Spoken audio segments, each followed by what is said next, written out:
Here is Vishwanath Panda, PGT English from AECS 4 Rawatbata. Today we are here with the poem My Mother at 66 by Kamala Das. Kamala Das is a major poet in Indian writing in English. She is also very famous in Malayalam literature. Complex human relationship is one of the major features of her works, and this poem is the best example of that. Let us read the poem. Driving from my parents' home to Cochin last Friday morning, I saw my mother beside me, doze, open-mouthed, her face ashen like that of a corpse, and realized with pain that she was as old as she looked, but soon put that thought away and looked out at young trees sprinting, the married children spilling out of their homes. But after the airport's security check, standing a few yards away, I looked again at her when, pale as a late winter's moon, and felt that old familiar ache, my childhood's fear. But all I said was, "See you soon, Amma." All I did was smile and smile and smile. The poet Kamala Das is going to Cochin airport to take the flight. She is going to the airport by a car. She is driving the car and she is accompanied by her mother. Her mother looks to be very old and pale. She is extremely old. In a way, she is in the last phase of her life. The mother looks to be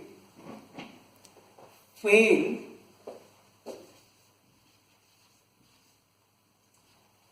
as a late winter's moon.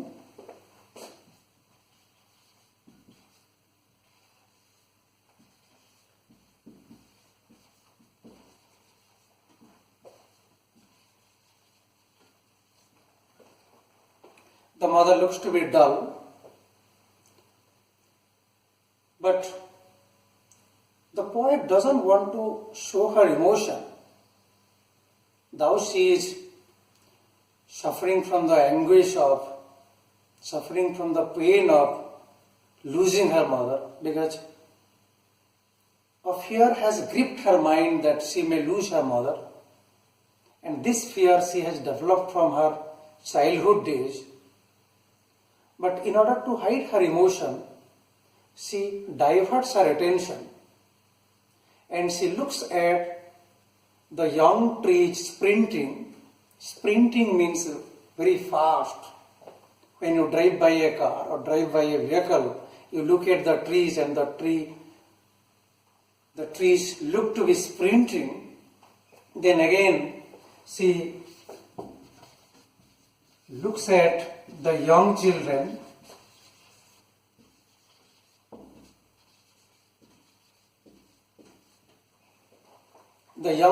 spilling out of their homes, or they are coming out of their homes to play. And in this scenario, the children looks to be very joyful, very enthusiastic. The sprinting trees also signifies vitality of life, youthfulness of life. Then she arrives at the airport. She has to complete the formalities. Standing at the security check, she looks at her mother. The pain is still there, the anguish is still existing, but she wants to hide those. She doesn't want to express those. So she gives a fake smile.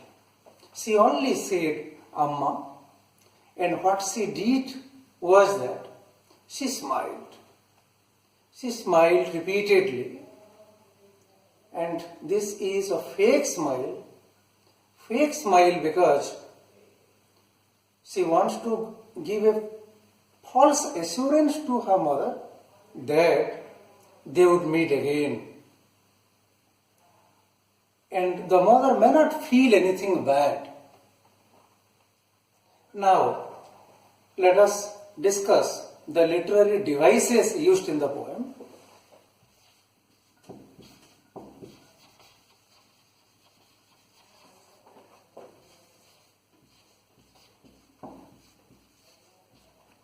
First one is simile.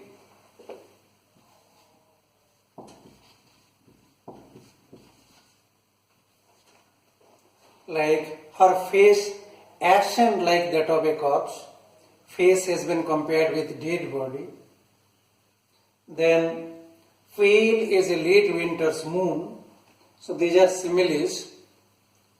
Then we have repetition.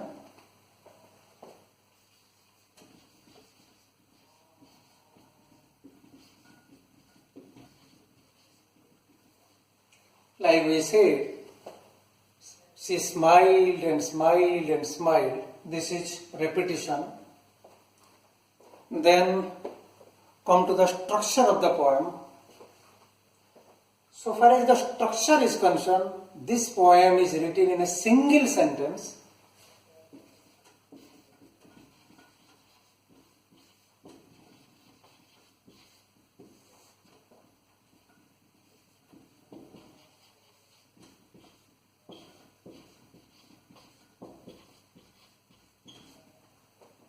Single sentence with a few commas, and a single thought moves around the whole poem,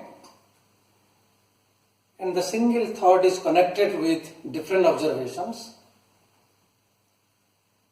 Then the style of the poem, there is no rhyme scheme in the poem, so the poem is written in free verse. Now summarize what we studied today. Kamala Das is a major poet in Indian writing in English.